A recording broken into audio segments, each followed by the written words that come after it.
Bismillahirrahmanirrahim. Assalamualaikum warahmatullahi wabarakatuh. Perkenalkan, nama saya Mila Prilia dengan NIM 202101010405 dari Program Studi Pendidikan Guru Madrasah Ibtidaiyah IAIN Kendari.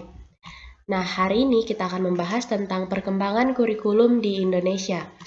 Sebelum itu, kita harus mengetahui dulu apa itu kurikulum. Secara etimologi, kurikulum berasal dari bahasa Yunani, yaitu curir yang berarti pelari dan curere yang berarti lintasan lari.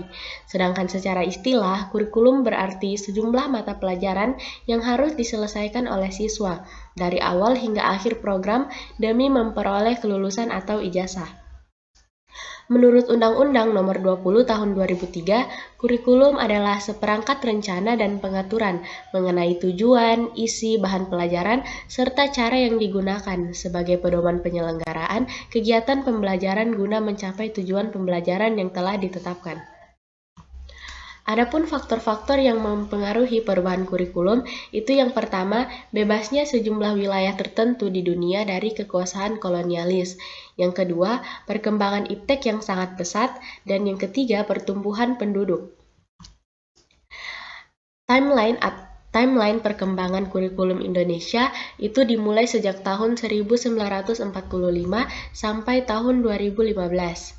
Nah, yang pertama tahun 1945 sampai 1947, kurikulum ini disebut dengan rencana pembelajaran yang dirinci dalam rencana pelajaran terurai. Yang selanjutnya pada tahun 1955 sampai 1965, kurikulum ini disebut dengan Rencana Pendidikan Sekolah lagi menjadi Kurikulum Proyek Perintis Sekolah Pembangunan atau PPSP. Selanjutnya tahun 1975 kembali lagi menjadi Kurikulum Sekolah Dasar. Yang selanjutnya pada tahun 1985 berubah menjadi Kurikulum 1984. Lalu pada tahun 1994 diubah lagi menjadi Kurikulum 1994. Selanjutnya pada tahun 1995 sampai 1997 menjadi Revisi Kurikulum 1994. Hingga akhirnya tahun 2004 berubah nama menjadi Rintisan Kurikulum Berbasis Kompetensi atau KBK.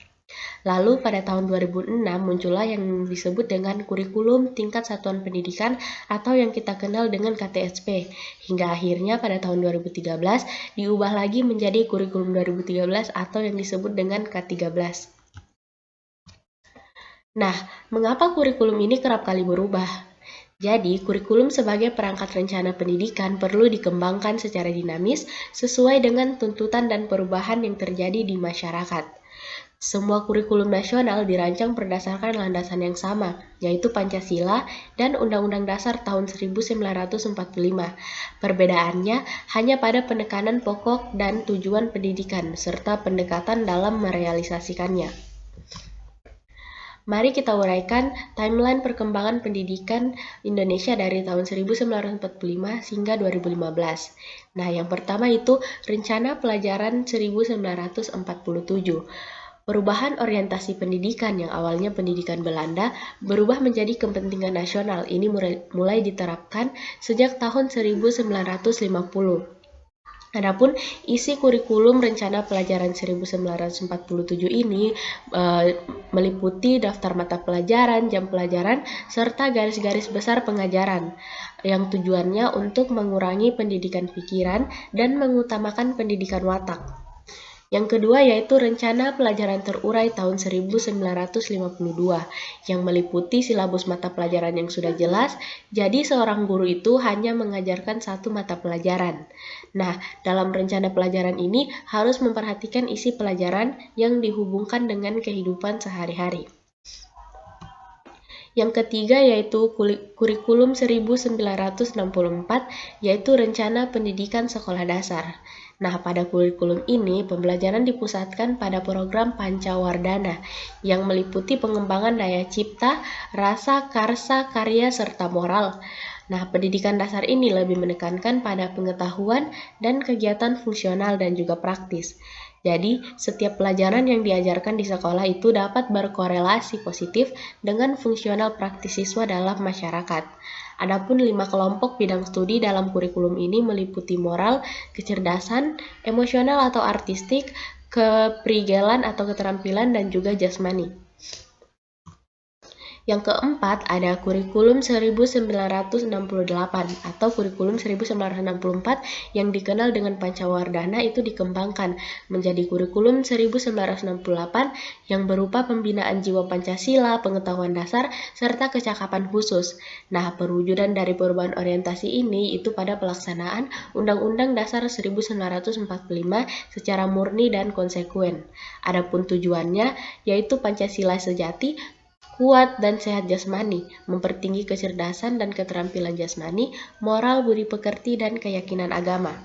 Adapun isi pendidikan pada kurikulum ini berupa kegiatan untuk mempertinggi kecerdasan dan keterampilan, serta pengembangan fisik yang hebat dan kuat. Yang kelima yaitu kurikulum 1975. Nah, prosedur pengembangan sistem instruksional atau PPSI ini memuat 3 hal, yaitu metode, materi, dan tujuan pengajaran yang diperinci. Nah, satuan pelajaran, rencana pelajaran setiap bahasan pada kurikulum 1975 ini berisi tentang petunjuk umum, tujuan instruksional khusus atau TIK, materi pelajaran, alat peraga, kegiatan belajar mengajar, serta evaluasi. Selanjutnya yang keenam yaitu kurikulum 1984 yang berisi tentang kurikulum 1975 yang disempurnakan. Nah, kurikulum ini mengacu pada proses skill approach dan juga berorientasi pada tujuan instruksional.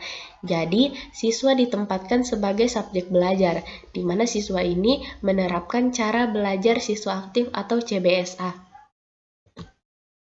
Yang ketujuh ada kurikulum 1994 dan suplemen 1999, yang mana ini menyempurnakan kurikulum 1984 dan dilaksanakan sesuai dengan Undang-Undang Nomor 2 Tahun 1989 tentang Pendidikan Nasional. Adapun perubahan pembagian waktu pada kurikulum ini menggunakan sistem caturwulan dalam jumlah pelajaran 42 jam per minggunya. Nah, tujuan pengajaran kurikulum ini yang pertama itu memfokuskan pada pemahaman konsep, yang kedua melatih keterampilan penyelesaian soal, dan yang ketiga melatih keterampilan penyelesaian masalah. Selanjutnya ada kurikulum 2004 kurikulum berbasis kompetensi. Nah, pengembangan kemampuan untuk melakukan kompetensi tugas-tugas tertentu sesuai dengan standar performance ini yang ditegaskan pada kurikulum 2004 dan juga hasil dan dampak yang diharapkan muncul pada diri peserta didik melalui serangkaian pembelajaran yang bermakna serta keberagaman yang dapat dimanifestasikan sesuai dengan kebutuhannya. Selanjutnya, yang terakhir kurikulum 2006 atau KTSP. Guru memberikan kebebasan untuk merencanakan pembelajaran sesuai dengan lingkungan dan kondisi siswa serta kondisi sosial. Nah, Departemen Pendidikan Nasional menyatakan bahwa dalam kurikulum 2006 ini terdapat kerangka dasar, standar kompetensi kelulusan, serta standar kompetensi dan kompetensi dasar, yang merupakan perangkat pembelajaran yang meliputi RPP, silabus, penilaian yang dikembangkan oleh satuan pendidikan. Adapun tujuan KTSP ini yaitu menyesuaikan dengan kekhasan, kondisi, dan potensi daerah, serta satuan pendidikan dan peserta didik. Dan juga ada kurikulum 2013. Nah, alasan lahirnya kurikulum 2013 ini menurut persepsi masyarakat itu yang pertama, terlalu menitik beratkan pada aspek kognitif atau pengetahuan siswa. Jadi, beban siswa dianggap terlalu berat serta kurang bermuatan karakter. Nah, kurikulum 2013 ini bersifat lebih student center, yang artinya siswa menjadi pusat dalam pembelajaran. Adapun 3 aspek penilaian dalam kurikulum 2013 meliputi pengetahuan, keterampilan, serta sikap. Nah, yang menjadi perbedaan mendasar dari penerapan kurikulum 2013 ini, yang pertama itu konsep kurikulumnya seimbang antara hard skill dan soft skill, dimulai dari standar kompetensi lulusan, standar isi, standar proses, dan standar penilaian, dan juga perbedaan pada proses pembelajaran serta proses penilaiannya. Jadi kesimpulannya bahwasanya pasca kemerdekaan atau setelah kemerdekaan, kurikulum pendidikan nasional telah mengalami beberapa kali perubahan, dimulai sejak tahun 1947, lalu 1952, 1964, 1968, kemudian 1975, 1984, 1994, pada tahun 2004, 2006, lalu yang terakhir 2013. Nah, perubahan tersebut merupakan konsekuensi logis dari terjadinya perubahan sistem politik, sistem budaya, ekonomi, dan juga iptek pada masyarakat berbangsa dan bernegara. Demikianlah pemaparan materi dari saya, lebih dan kurangnya mohon dimaafkan. Wabillahi taufiq wal hidayah. Wassalamualaikum warahmatullahi wabarakatuh.